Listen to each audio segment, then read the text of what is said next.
Good morning, ladies and gentlemen. This is Trayvon Copeland back with another awesome interview. We have a special guest for you today. Respect My Nerves is interviewing a fellow Milestone alumni. Ladies and gentlemen, he needs no introduction. We're going to give him one anyway. This is one of the most prominent inkers I've ever met. He's worked with Milestone, DC, and he's also published a few graphic novels. Ladies and gentlemen, introducing Mr. Prestis. How you say your name again? Prestis Rollins. Prentis. Prentis Rollins. Mr. Prentis, how are you today, sir? I'm good, thank you, Trayvon. Wow. I mean, whoa. So, could you just explain to me, like, just your experience with working with Milestone? Like, how was that for you? That was when I was first breaking into the comics business. It was 1993, and my wife, Jacqueline, had been hired as assistant editor, which kind of gave me a little entree to the office. Anyway, Wow. but I had met Noel Giddings, who was the coloring editor at a New York comics convention, and I went in and I did a color test with her, and she liked the results. She brought me into the office to color half an issue of, I think it was Icon. Wow. While I was there, I picked up some Xeroxes of Mark Bright's pencils of the same issue of Icon. Took them home and inked them using a light box. And then one day, when I was up there, I put the inks on Denys Cowan's desk, just kind of snuck into his office, put them on his desk. And a few days later, I think it was Dwayne McDuffie called me and said, Denys wants you to ink issue number 10 of Hardware, which was being penciled by Rich Buckler. And and I did it, and that was the beginning of my, God, I was with Milestone from then till the company closed in '97, so it was about 4 years, and I worked for them steadily a lot over that time. Listen, because, like, I'm trying to get people to understand the comic book industry, it can be very tough. Like, when people don't meet deadlines. Like, I understand that, if the pencilist doesn't meet their deadline, then the inker can't get paid because they're not doing it. You're not doing any work. And if the inker don't get paid, the colorists don't get paid. The colors don't get paid. The letterer doesn't get paid. So, it's all a process. Everybody, depending on each other to get things done. Like, that's a serious thing. And listen, I know inking, like, is a serious thing. You have to make sure you're very precise with going over every line. I've seen, like, a plethora of different inkers. I've even watched tutorials where sometimes people mess up and then you have to start all the way. You make one mistake. Could you just explain to me, like, the process of how, like, what methods do you go about with just making sure, like, you're very precise with every detail that you ink? I'm mainly a pen inker, meaning I use a 102 Croquill nib, which is a pretty traditional, pretty standard tool for the comics industry, and just Black India ink, like Black Magic, is a good brand. And also, so you're relying on those, and also like number 2 brushes from Winsor Newton mainly, and technical pens like rapidographs, and all of these things. They're all very finicky tools, and you get a lot of problems with leaking, and I mean, if you spill ink or coffee or something on a page, it's not a disaster because, that's why the good Lord made white ink. You can basically, you can correct mistakes as much as you need to. It doesn't really matter. The only thing that matters is how the page looks when it's reproduced, when it's Xeroxed, or, the original. Some of my originals are covered with white ink. But in terms of, inking is like, it's a bit like playing tennis. You have to do it for years and years and years, and basically get your muscles and your wrist and your hand and your arm programmed to do certain moves, because there's an awful lot involved. You're creating line widths, you're creating depth with line weights, and and at any the industry is in flux right now. It's all, a lot of it's turning, inking, traditional inking is kind of a dying art form now. There aren't, like for DC and Marvel, I don't really know. There aren't that many people doing it anymore. So much of it has gone digital. I'm working digital a lot these days. I still do a lot of my inking the old school way, but I'm working more and more with a tablet. Right. But when I was doing it for DC and Milestone, at any given moment, there was really only 10 or 20 guys, and gals in the industry that really did it well. And there were a lot more that kind of did it mediocre. Right. So it's, and, most I think most inkers, if you were to ask them, they would pretty much say, we don't get no respect, because nobody really ever understood, certainly not the editors most of the time, right, what exactly was involved in what we were doing. I mean, you're basically taking these penciled pages, which are, sometimes they're pretty tight, but like with Denys Cowan, they were always very, very loose, right. And you're responsible for creating this photo camera ready line art. So yeah, it's a pretty big deal. But yeah, I mean, getting back to what you were saying about the pencilers, everything does depend on, the pencilers being able to keep up and turn everything in on time, because they're kind of at the start of the food chain, the labor food chain. If they're late, everything else is late. And if they're real late, the editors have to do something like split up the work amongst several inkers or several colorists, and that affects the amount that you're getting paid. Right. And as as time progressed, in the 90s and 2000s, this problem became worse and worse, because penciling styles changed under the influence of guys like Ethan Van Sciver. Things became much more detailed and involved, and pencilers were spending so much more time on each page that it was getting harder and harder to get any kind of guarantee of consistency of work. And this is a real problem, and it probably still is.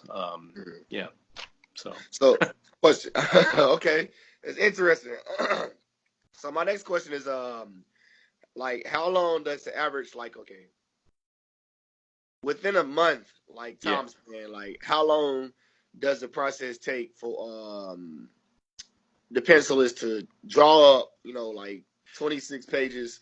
They go through, copy that, and then send that to you. How long does it normally take you to ink?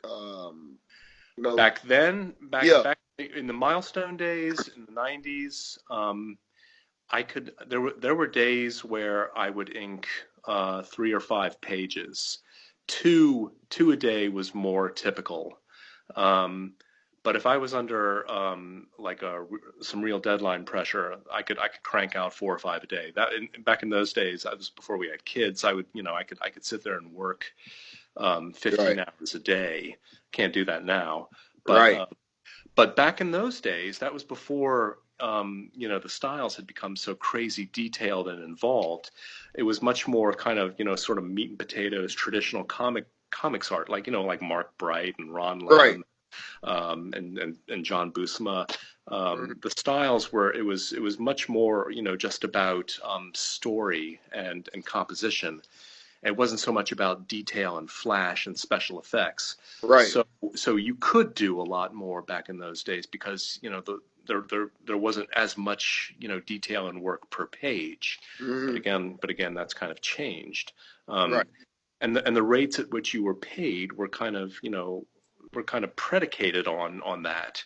The page rates were kind of predicated on the idea that you could do 2 pages a day.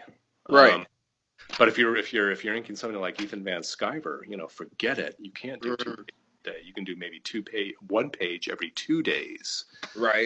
At best, if you're doing it well. Yeah, but yeah. So the short answer is about 2 pages a day is a 2 pages a day. Okay. Back then. Yeah. Okay. my next question is because you've worked with a lot of people. You know, Yeah. you worked on like especially with DC. You know, I know you worked with like a lot of Green Lantern Corps. You did Justice League. Yeah. I know they had you come back and work on the Milestone Forever. I know you did that. I know you did Worlds. I know you helped out on Worlds Collide, Long Hot Summer. I know you helped with Heroes in the Shadow Cabinet. I do my research. Oh yes. Oh yeah. I do my homework. Yeah. I damn sure do. So my question is leading into who are some of like the because I get what you're saying. Back in the day, it used to be a little more traditional with how you were able to just like ink because like the artist didn't specify like every little freaking detail. So my question is, who was like the easiest like pencilist for you to work with as far as like making your job like a little bit easier? You know what I'm saying? Two come to mind. Val Senix. I did an awful lot of. I probably inked about 500 pages of JLA material with Val, and he was it was a lot. It was like DC 1 million, JLA incarnations, JLA foreign bodies, and a few other things. But it was a lot of. I mean, we had a really good relationship for a stretch of years there, and he was one of those really solid old school meat and potatoes artists, who was just, again, all about storytelling and really solid figure drawing and composition. The other one was Denys Cowan. Denys was kind of my mentor at Milestone, and he's a really, I mean, I think everybody knows he's a really, really talented fellow. I mean, he just had some really kind of innovative, revolutionary stuff, but like the way he drew was so beautiful. Yeah. And so he would, I inked a lot of Denys. Is probably about 500 pages over Denys, Wow. all told. And while we were both at Milestone, we developed a working relationship, so that, his pages, he was willing to trust me with these incredibly loose pages. They were almost just like breakdowns. Right. And I would finish them, and every 2 months or so, I would go into his office and he would sit me down and read me the riot act. He would say, "You're doing this wrong. This is awful. This is okay." And I learned an awful lot just from him.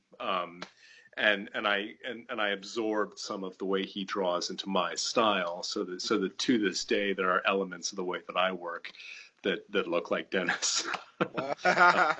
But he's a great guy, and he's a very talented fellow, and we had a really great relationship.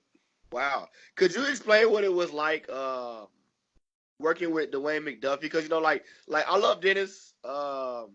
Like honestly, I appreciate all y'all honestly. Because I was saying that I was telling a friend, but just getting back to my point, I was telling a friend that I appreciate everybody who worked for Milestone because everybody had something unique about them, whether they were just learning and they had to learn the game, or they already came in with their own type of style. And like I know a lot of y'all say like, "Oh well, that wasn't some of my best work," and I was like, "Yes, it was." You know what I'm saying? Because you were just understanding the game, and you're just expressing your talent, and like you're green, but you're still expressing your talent. Even though you're new, you're still talented. You're just not seasoned and confident with yourself. And like that could be a beautiful thing because just because you might not appreciate something back then, like how you do your work now, somebody else can. Because like I said, like I enjoyed Heroes. I told I had an interview with Mr. Matt Wayne. I want to say Monday, and I was telling him now I enjoy Heroes and I enjoy Shadow Cabinet. I just kind of wish I had a little more time. Because he was telling me how like people didn't meet deadlines, or like like what you said, you got to learn how to how to work your hands. You know what I'm saying? In the business, because if you don't, you start catching cramps. He said crisscross used to catch cramps and stuff like that. Right. Just other people. But no, back to my question. Knowing what you know about Dwayne McDuffie now, how was it working with him like then, like with Milestone Studios? Yeah, it's a long time ago. Dwayne was. I didn't actually.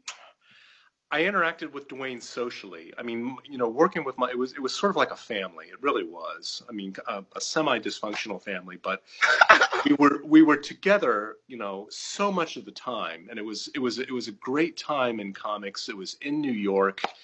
Milestone, for most of its run back then, had its own separate office on 23rd Street, and everybody, Dwayne, Dennis, Matt, Noel Giddings, Jason Scott Jones. I mean, and everybody else, they were all just so cool and so happy to be around each other. And so we socialized a lot. We went to lunches. We went to movies a lot. Joe Elledge was another. I mean, he was there at that time, and he was always along. So I saw Dwayne kind of, socially at lunches and movies and dinners. The only time I really worked with him, sort of directly, was we were in the process of putting together a new series called Bang Babies, which never actually saw print. I wish it did.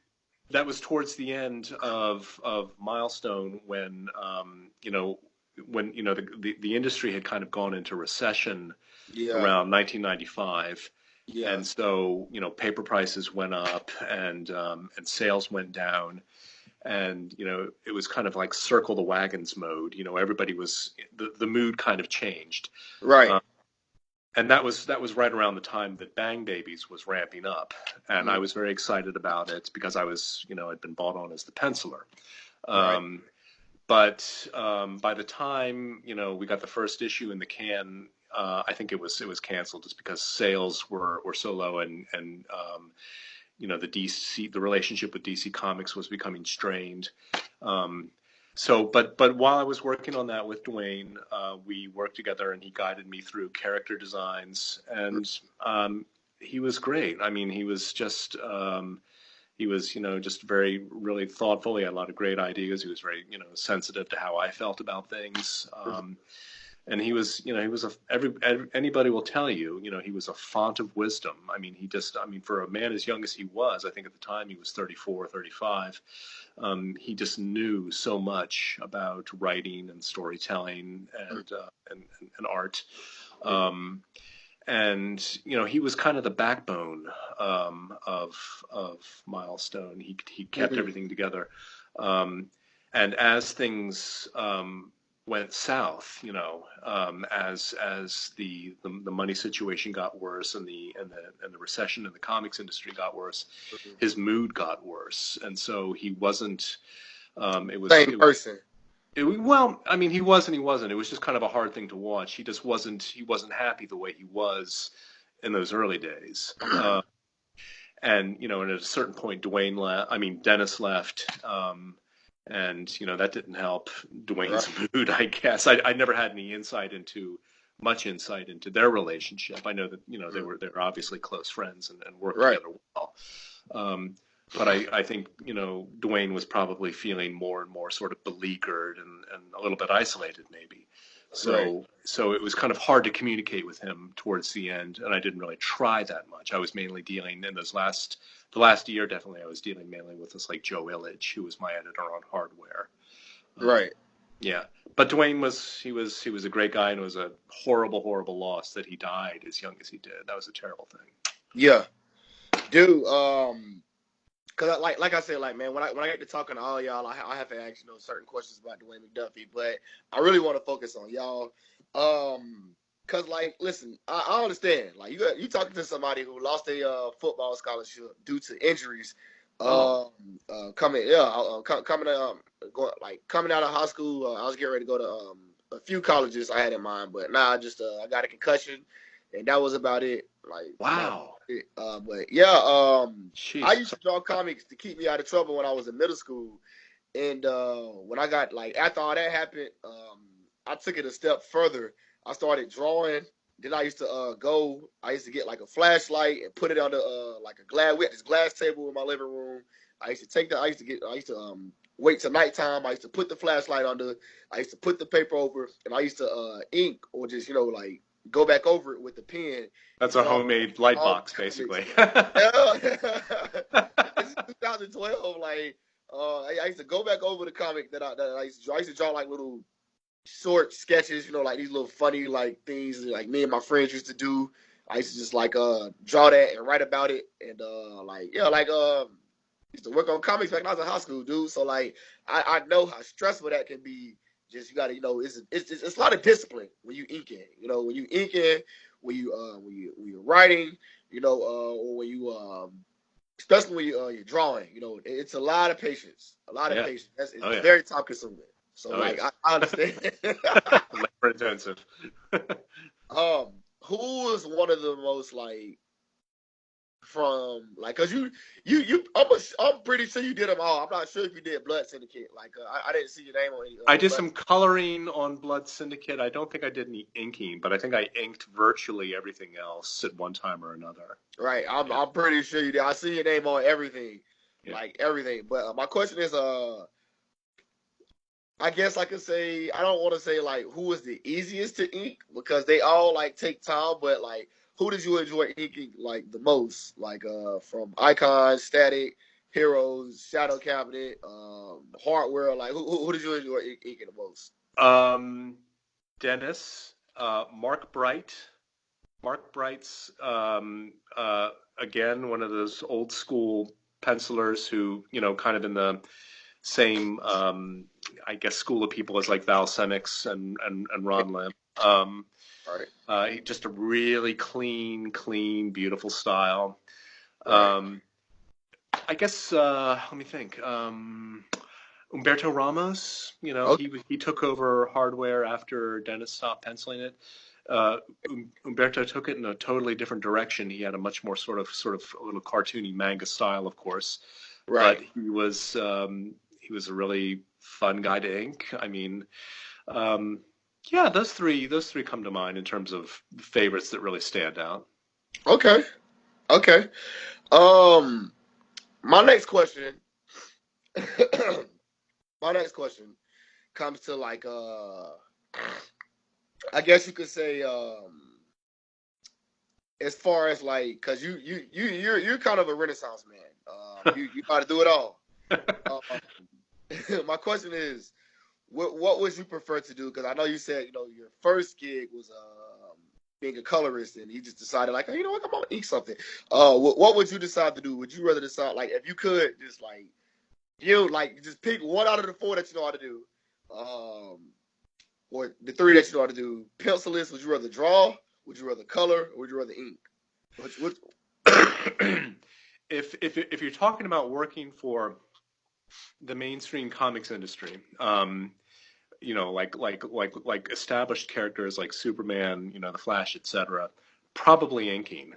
Um, but just because when I was growing up and drawing my own comics, I uh, didn't actually read comics that much. I never really. The thing that got me started drawing comics was actually movies like Star Wars and Alien, and I drew my own science fiction comics, and that's what I'm doing now. Um, but so I never really had that much knowledge about the background of the characters. So I always felt really comfortable inking because in terms of working in the mainstream industry. But like what I'm doing now is I'm doing my own graphic novels and I'm doing everything. I'm doing the penciling, the inking, the coloring, the text, the writing, everything. And I'm having a blast doing that. Yeah. right.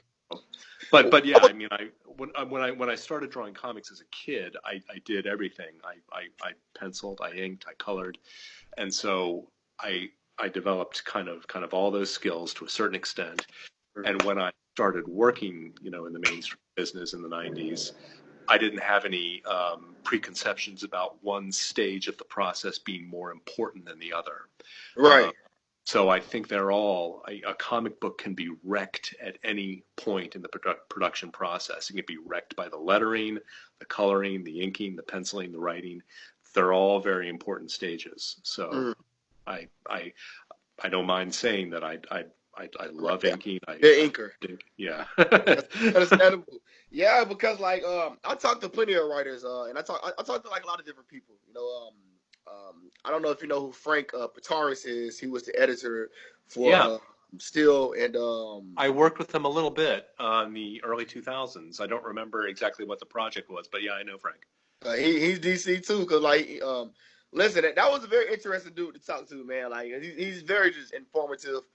Just giving me just as much information as I needed to understand the business and how he got started. But just not going too into detail with him, just staying on tax what we were talking about.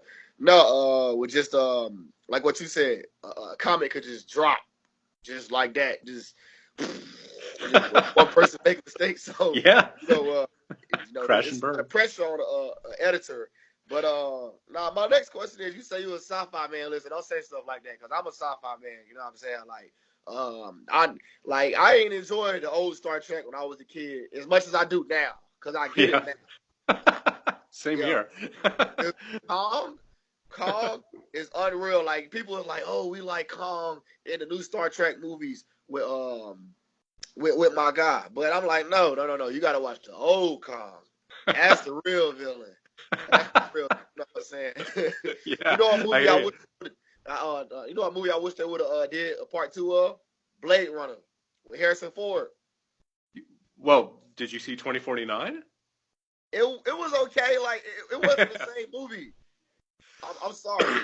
That was not the same movie to me. Like it was good. Like if you Yeah, just enjoy that type of like atmosphere, but no, the first one was just so just yeah, I know. magical, man.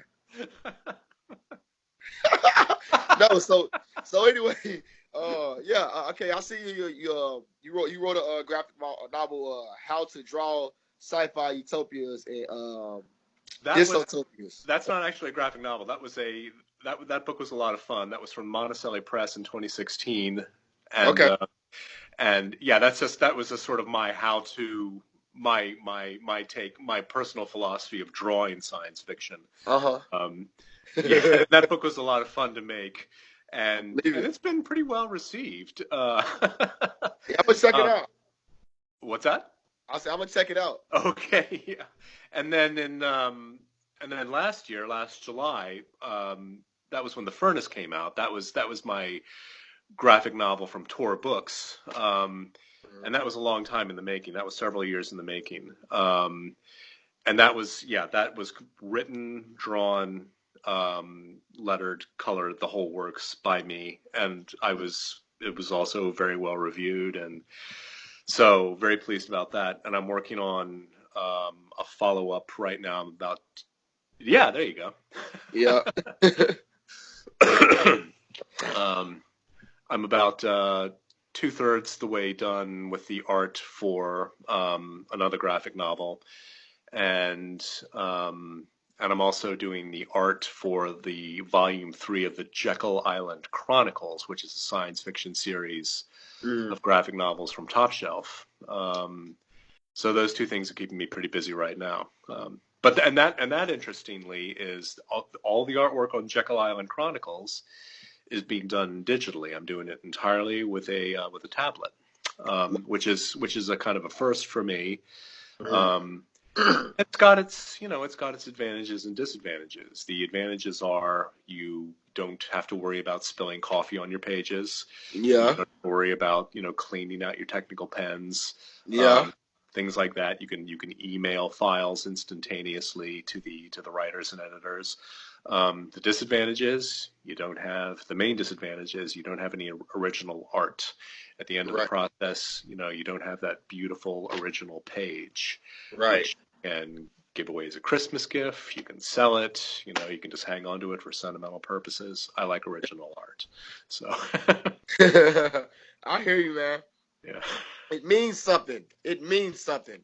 Yeah. I do. Okay, so okay, well you said you enjoy sci-fi.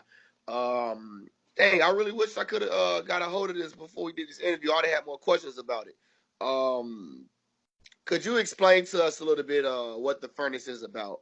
As far as like the direction that you're trying to go with the furnace. It is about mainly it's about the perils of a certain type of modern technology.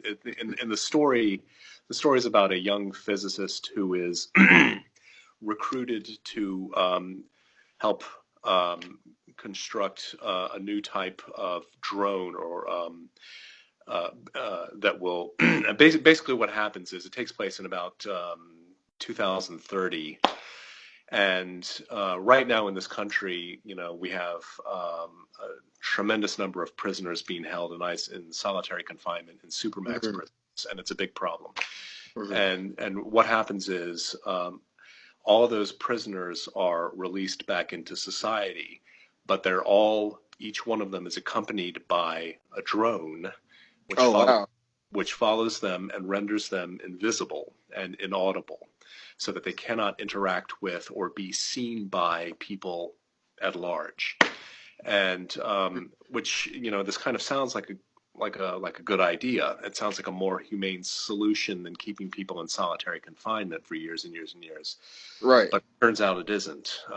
There's a tremendous unintended consequences. The prisoners begin to die. And so, for reasons that are explained in the graphic novel. So it's kind of a science fiction story, kind of a horror story. And it's about this physicist grappling with his guilt over his involvement in what turns out to be a crime against humanity, because things go so wrong that it's just pretty awful. So he's grappling with his guilt and with being a father. So it's kind of about a lot of things. It's got this science fiction story about this kind of nefarious new technology, but it's also kind of a human story about guilt and redemption, right, and fatherhood. Yeah, right. So I'm checking it out. It looks really cool, dude. Listen, that's very interesting that you said that, because like I've been researching, like I've been reading a lot of books. Like it all started with Milestone stuff though. Like I just went on this crazy frenzy to where, like, cause I've always like saw static and like I couldn't find it anywhere. Like I couldn't make a purchase. Like you have to go on Amazon and people, just try to sell it for whatever price they want. I'm like, man, are you kidding me? They say you bought it for like $1.50, like $1.50. You trying to charge me $100 for one comic book? Are you crazy? Like, are you freaking crazy? Like, yeah, I want the comic. Like, I can see if you had all the issues 1 to 45. Like, man, we could have cut a deal for that. Well, are you crazy? Like, so, but my point is, luckily somebody had sent me a link to where I could read all the Milestone comics. Yeah, it's actually on my Facebook page, where anybody can read all the Milestone comics. I think a guy had got upset with me the other day. It was like, how can you release such greatness for free? I say, because they're no longer being printed, and if anybody did try to make money off of it, as far as selling them online, like if you bought the comics, you have your own personal comics, that's a whole different ballgame. But you just went and got them from online somewhere, you're trying to sell them, if you get caught, you're going to get sued. So that's one of the reasons why I support it, because it's no longer being printed. So nobody cares. Like, you know what I'm saying? This is something that's not being printed anymore. But no, going back to my point, I like comics that it's still some type of sanity. Like, this guy that you're talking about, your main character, he doesn't have superpower. You know what I'm saying? He has a job. Right. He does. Yeah, it's not about, yeah. Yeah, he has a job he does. He has a family he has to support, and he has a lifestyle that he has to try to maintain. That's very interesting just to see, like, I believe in character development, and I believe in like plot. Like when something you could just catch on to something, it could just catch your interest. You know what I'm saying? Kind of like with like Harrison Ford. Like a lot of his movies, he didn't have any powers. He always got a gun. No human being. No human being. And you just see how things play out. And if it catches your interest, catch your interest. That's why I like Star Trek. I can't say I like Star Trek better than Star Wars. I like them both equally for what I like them for. You feel me? I'll probably fall down with Star Trek just because it got me young. I mean, some of my earliest memories are of watching Star Trek. But, I still when I watch those episodes now. So I mean, it just harkens me back to my childhood. But also, they've all been digitally remastered, and so you can really study the nuances of Shatner's performance. Right. Things that you didn't notice back then when you were watching it on a little black and white TV. Wow. A black and white TV, Mr. Rollins. Wow. I'm old. Wow. I'm not gonna actually age. I'm not gonna do that. Mr. Rollins, how old are you? You have to tell me. 53. 53. Oh, my dad older than you. My What's that? dad's older than you. Okay. My dad, yeah, you talking about you 50. Yeah, you're not old. My pop older than me. My dad's like 58 now. He's old. He's old, man. Old, Well, hairy. wait a minute. All right. How old are you? Are you? I'm 26. So man. Oh my God. All right. So jeez. So I'm, you learned about Milestone and all this stuff. Wow. Way after the fact. That's incredible. I mean, yeah, because you weren't even alive back when I wasn't. we were. Wow. Well, no, I I mean, well, was I guess you alive. were. Not 1993. 1993. I was just getting started. I was Okay. 19 All from right. Yeah. Yeah. Yeah. 1992. So I you was were. just born. From 1993, I was just getting started. So like when Okay. the business had failed, I was just now learning how to like play football and stuff like that. Okay. No, I thought you were older. I mean, not that you look older. I just assumed that as a fan you were a little bit. I mean, you look 26. Don't get me wrong, but I was just assuming that. No, that's great. That's great. Well, okay. So let me break it down to you, Mr. Rollins. Let's keep it brief because I want to focus on you, not me. No. When I first saw Static, anything milestone related, it was because I didn't like I said we saw Star Wars and stuff like that, but I didn't really start reading comics until I got to the middle school. I actually read a graphic novel. It was an X-Men graphic novel, and I just really started to get into it, you know, because like I said, it kept me out of trouble. Because being in middle school, you know, being around the wrong people, you could, you know, find yourself in the wrong situations. But nah, I had a friend who could draw really well. Um, and like he used to draw comics. He used to do sketch art. And I was like, dude, how are you so good? He was like, look, I used to be sorry. He was like, I used to be like, if you start doodling right now, that's how my sketches look. He said, I just kept drawing. And like I would draw something for him the best way I could, and he'd take it and turn it into like a completely different thing. And that just kind of encouraged me to want to draw. But anyway, back to my point.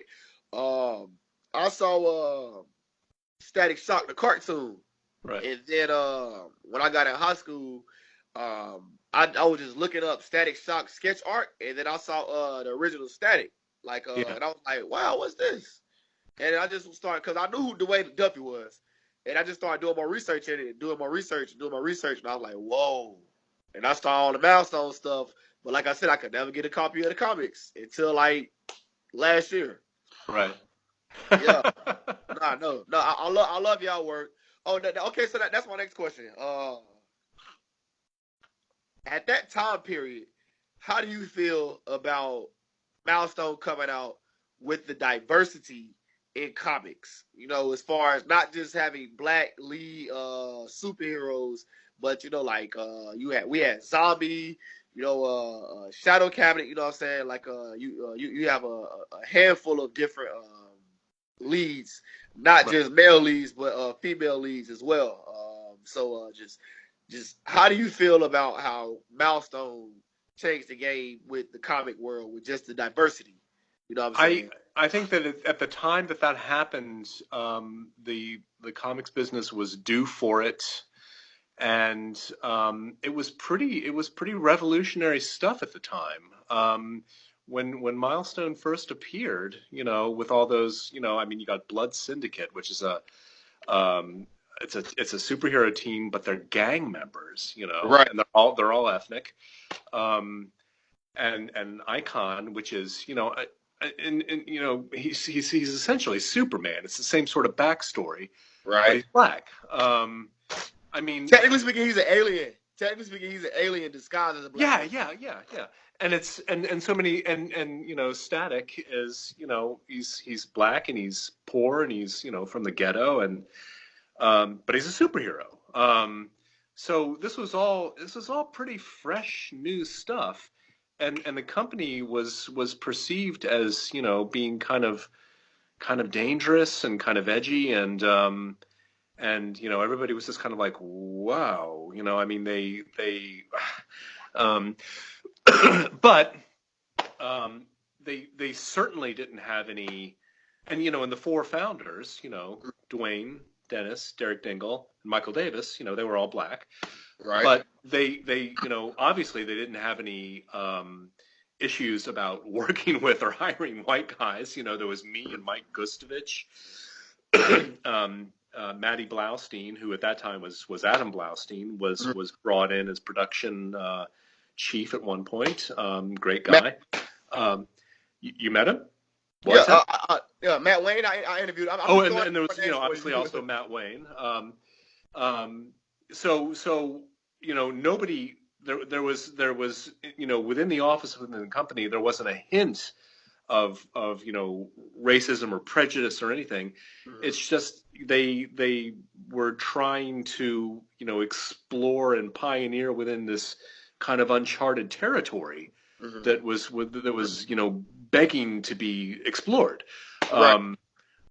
So it was a great thing, and it was but I think at the time, again, it was a long time ago, but I think at the time it was kind of dangerous, and it was really kind of edgy. Mm-hmm. But it was very exciting. I mean, it was very exciting to be involved with it. Right. Cool. Okay, so my next question, because like I said, we almost up on time. I don't want to hold you. Listen, I enjoyed the hell out of talking to you, Mr. Rollins. If you could create a character for the Milestone universe, even though we probably wouldn't be to see it, but just speaking in the what if factor in a perfect world, what kind of bang baby would you like? What kind of power would you give him? Because I know you're gonna do something with space. Like I know that. So well, wait a minute, not necessarily. Oh, for real? Let's talk. I'm not. You know what? My favorite Blood Syndicate character was Flashback.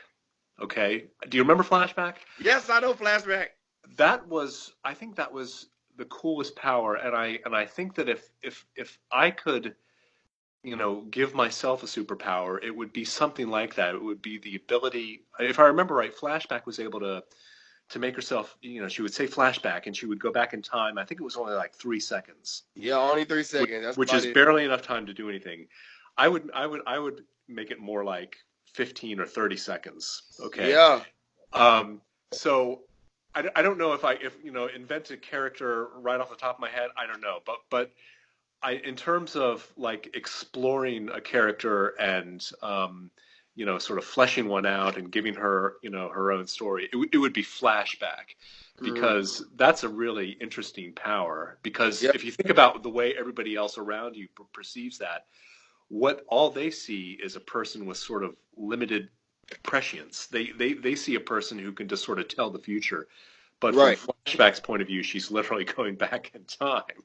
So it's really, I really love time travel stories, and I like to play around with time. So that's why I think I was really drawn to Flashback, and I think she was definitely one of my favorite characters. That's Sarah Quinones. That's her name. Listen, Flashback was a very unique character. That like I said, it was a few people characters that was like just low key, very interesting to like if they had a little more time to like squabble with, I guess you could say, tamper with. Like I think those characters could have broke out into their own comics, but it's just unfortunate what happened with Milestone. But like if you like time travel, you should check out Ritcon by Jason Reeves. Jason Reeves with 133 art. He has this comic called Ritcon, where they essentially have to go back in time, like, and stop people from going back in time. Cause like they're going back. Yeah, I'll send you a link to it. It's actually very interesting. Oh, okay. Thanks. Yeah.